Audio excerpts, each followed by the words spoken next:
ओम श्री गणेशाय नमः। राधे राधे मेरे प्यारे भाइयों बहनों माताओं व बंधुओं। संस्कार की बातें चैनल में आपका स्वागत है। बंधुओं, फागुन मास जो कि भगवान शिव को अति प्रिय महीना है। जैसे फागुन, सावन, कार्तिक भगवान शिव को अति प्रिय मास लगते हैं। बंधुओं, फागुन मास में भगवान शिव की शादी हुई। उस दिन महाशिवरात्रि के रूप में, पर्व के रूप में मनाया जाता है।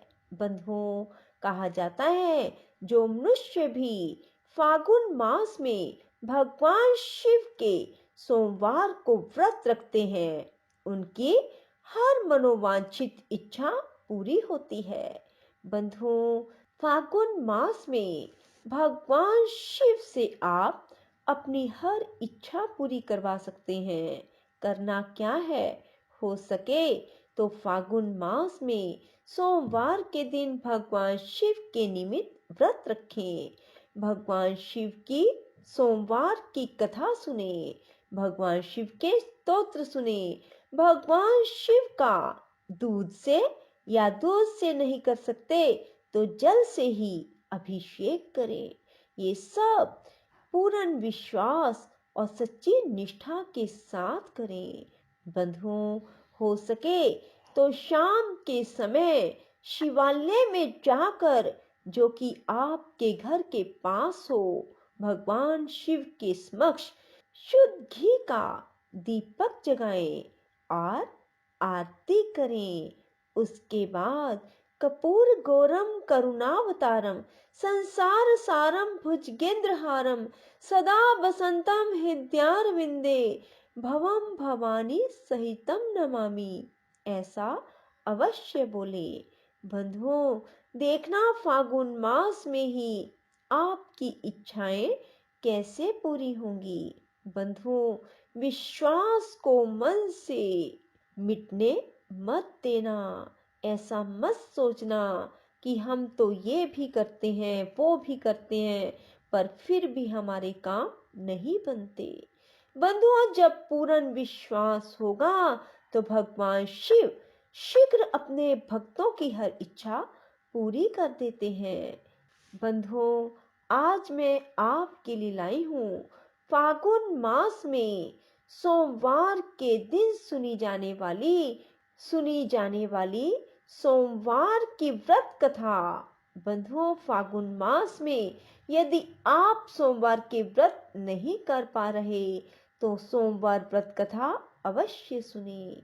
बंधुओं, यदि आपने हमारे चैनल को अब तक सब्सक्राइब नहीं किया तो जरूर करें और बेल आइकन दबाना ना भूलें, ताकि आपको हमारी आने वाली सभी वीडियोस की जानकारी सबसे पहले हो सके। बंधुओं, वीडियो को पूरी सुनने के बाद कमेंट बॉक्स में जय शिव शंकर भोलेनाथ जरूर लिखें। बोलो शिव शंकर भोलेनाथ की जय हो। एक समय की बात है, किसी गांव में एक बुढ़िया रहती थी। उसके एक बेटा था। बुढ़िया और उसका बेटा मेहनत करके अपना गुजारा करते थे। एक बार बुढ़िया के मन में विचार आया कि उसका बेटा अब विवाह के योग्य हो गया है, उसे उसकी शादी कर देनी चाहिए। और कुछ समय के बाद बुढ़िया ने अपने बेटे का विवाह एक सुशील कन्या के साथ कर दिया। वह कन्या बहुत ही सुशील और संस्कारी थी। वह प्रतिदिन सुबह जल्दी उठकर घर को संवारती और फिर स्नान करके भगवान शिव का पूजन करती थी। विवाह के कुछ समय के बाद सावन का महीना आया। वह भगवान शिव की अनन्य भगत थी। उसके मन में विचार आया कि वह सावन के महीने में मंदिर जाकर भगवान शंकर को जल चढ़ाए।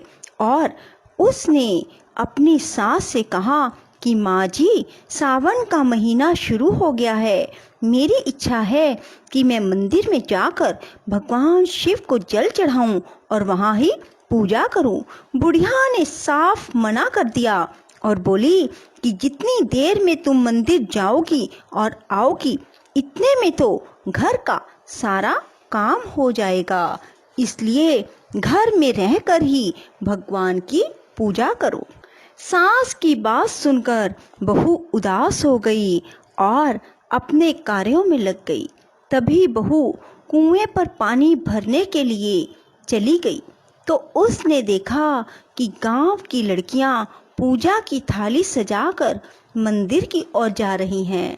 तब बहू ने उन लड़कियों से पूछा कि तुम सब कहाँ जा रही हो? उन्होंने कहा कि हम भगवान शिव की पूजा के लिए मंदिर जा रही हैं। सावन का महीना शुरू हो गया है। यह सुनकर वह फिर उदास हो गई। लड़कियों ने पूछा, आप क्यों उदास हो गई? बहू ने कहा, भगवान शिव मेरे आराध्य हैं, पर मेरी सास ने मुझे मंदिर जाकर पूजा करने से मना कर दिया। तब वे लड़कियां बोली कि तुम हर रोज इस समय कुएं से पानी भरने आया करो और साथ ही भगवान शिव की पूजा कर लिया करो। उस समय में ही हम आ जाया करेंगी। बहू बोली, मेरे पास पूजा की सामग्री नहीं है, मैं घर से सामग्री भी लेकर नहीं आ सकती। तो लड़कियां कहने लगी, हमारी पूजा की सामग्री से ही आप भी पूजन कर लिया करें। यह सुनकर वह बहुत खुश हुई और प्रतिदिन शिवलिंग पर जल चढ़ाती और भक्ति भाव से पूजा करती और भगवान शंकर से बोली, हे शंकर, मैंने अपनी सास से बात छिपाई है, इसके लिए मुझे क्षमा कर देना। तब बहू ने सावन के अंतिम दिन सोचा कि मैंने पूरा सावन दूसरों की पूजन सामग्री से पूजा की है, आज तो मुझे भी अपना कुछ भगवान शिव को अर्पित करना चाहिए। उसने अपनी नाक से नथ उतारकर धोकर भगवान शंकर को अर्पित कर दी और घर आ गई। घर आकर अपने कार्यों में व्यस्त हो गई और सास से नजर चुराती रही कि सास की नजर मेरी नथ पर ना पड़ जाए। ऐसा करते हुए दोपहर हो गई। तब दोपहर में सास की नजर बहू के नाक पर पड़ी। सास ने पूछा, बहू तुम्हारी नथ कहाँ गई? वे बोली, माँ जी मुझे नहीं पता, शायद कहीं गिर गई होगी। सास बोली, तुम कहाँ कहाँ गई थी? बहू बोली, मैं पानी भरने कुएं पर गई थी और तब तक तो मेरी नाक में नथ थी, उसके बाद मैं उपले थापने के लिए गई थी। तब सास बोली, चलो हम वहाँ जाकर ढूंढते हैं। तब सास बहू पहले कुएं पर गई, वहाँ नथ ना मिली। फिर दोनों उपले वाले स्थान पर आई, उपले तोड़कर देखने लगी और तब दोनों ने उपले तोड़े। दोनों के उपले में एक एक नथ निकली। तब सास बोली, नथ तो एक थी, नथ दो कैसे हो गई? सास ने सारे उपले तोड़ने शुरू कर दिए। सभी उपलों में नथ निकलने लगी। तभी सास ने बहू से पूछा कि ये क्या बात है, ऐसा कैसे? तब बहू ने कहा, माँ जी मुझे क्षमा कर देना, मैं सावन मास में प्रतिदिन भगवान शंकर को जल चढ़ाने मंदिर जाती थी और सावन की समाप्ति पर अपनी नथ शंकर जी को अर्पित कर दी। उन्होंने मुझे इतनी सारी नथ दे दी क्योंकि सावन मास में भगवान शंकर की पूजा का बहुत महत्व है। सावन माह में स्नान, दान, जप, तप का इतना महत्व है तो अगले साल हम दोनों शिवलिंग पर जल चढ़ाएंगी और जप तप करेंगी। अगला सावन आया तो दोनों सास बहू ने नियम से सावन का स्नान किया, जप तप किया और भोलेनाथ के आशीर्वाद से उनका घर अन्न धन के भंडार से भरपूर हो गया। बहू को पुत्र की प्राप्ति हुई। हे भोलेनाथ, जैसी कृपा बुढ़िया और बहू पर की वैसी ही सब पर करना।